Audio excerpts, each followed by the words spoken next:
Hello guys, welcome back to the channel. So what I have here today is the 2025 Mini Countryman, and this is the middle trim S model. And first, I would like to thank everyone here at Auto Hub Group and Mini Philippines for their career test drive. And yes, I have so much Euro content upcoming on my channel, including the one beside this Countryman. Now, this is my first time that I'll be driving a Countryman. You get LED lights all around and a distinct S logo, the designation of this vehicle. And on the side profile, this is a little bit more bulbous, a distinct look in the first place, hence being based on the Mini Cooper. And my favorite part here on the side profile are these 20-inch wheels. They look, what I would say, like Lamborghini Rebenton style wheels. Again, as I mentioned, so unique at the same time. Powering this all-new Mini Countryman is a 2-liter turbocharged 4-cylinder engine that produces a total of 218 horsepower and 360 Newton meters of torque. And this one too is mated to a 7-speed dual-clutch transmission. And yes, there are electric versions of this Mini Countryman like with this Mini Cooper, but I like what we're gonna drive later is this good old-fashioned 2-liter turbocharged 4-cylinder. So the last Mini I drove with this engine too was the original Cooper S, which I reviewed almost 3 years ago.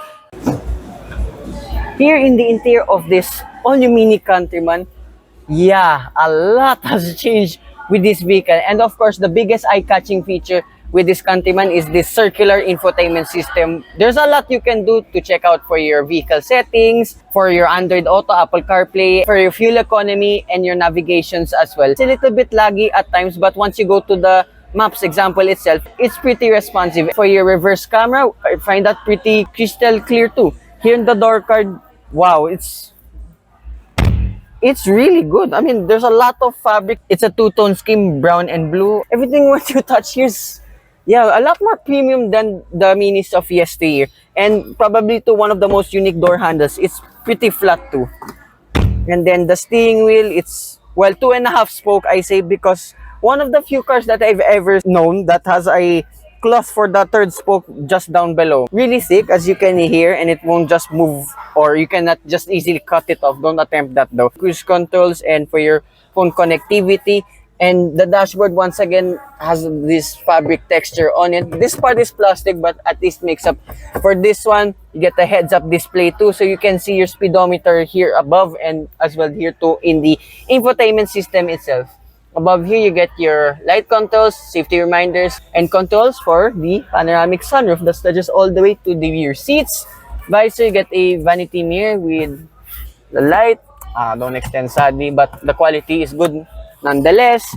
And way further down the infotainment system, here's for your gear shift, your engine start-stop button, your driving modes, and for your parking stuff. Heater functions too, but sadly I don't see any ventilation features. Wireless charging pad down below, larger cabin spaces, 2 cup holders, and probably one of the most unique center console box I ever seen. Placement for your key fob and for your digital key.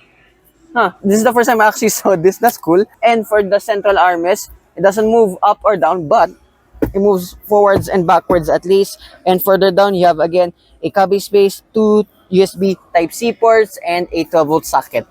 And another highlight with this all-new Countryman are the seats. I love this blue scheme again with the Mini badge. And all of the seats here have memory functions.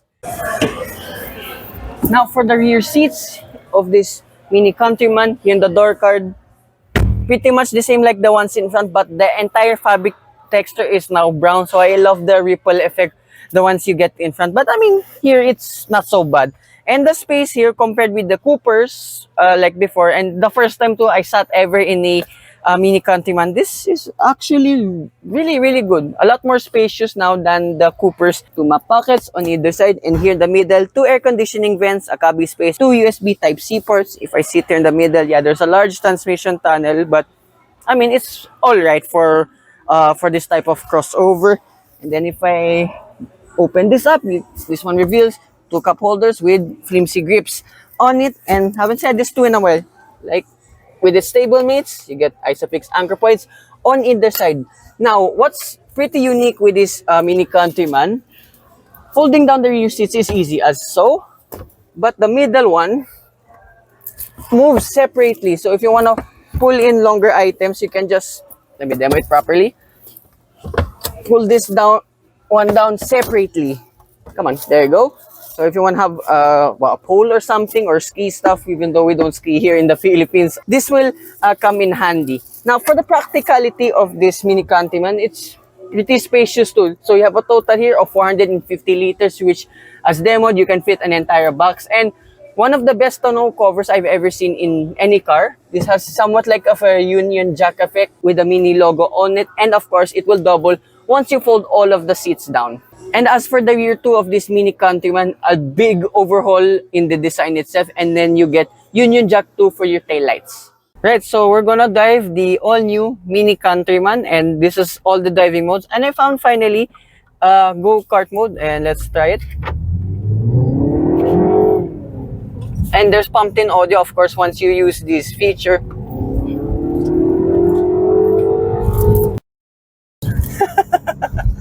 Wow, okay. Having driven a Cooper in the past, this Mini Countryman acts like a Mini Cooper in the SUV world.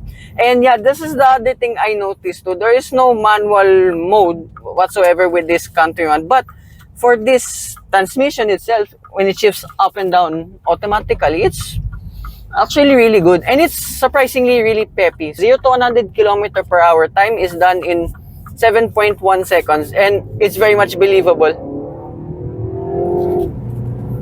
Oh. Yeah, there's body lean. I mean, it's expected for an SUV. But it handles like in a way, a very big, heavy go-kart. Whoa. This is so peppy, right? Let's just chill and just go now to, I don't know even know what, there's eco mode. So green, and it will. Alright, so lower down the aircon and all that. This car as well being driven the whole day. We've been averaging, well, actually like, what, 7 kilometers per liter. I don't think that's a fair assessment, but still, that is not so bad for a 2-liter turbocharged 4-cylinder engine, which I am very impressed about given the performance, the premiumness, and the practicality too. So yeah, that concludes my full review of this all-new Mini Countryman S model. So I'd like to thank everyone here again at the Carrera Showroom Test Drive event held by Auto Hub Group and to Sir Brian of Mini Global City. So, hope you guys like and subscribe, and I will see you with more future Mini reviews. Bye-bye.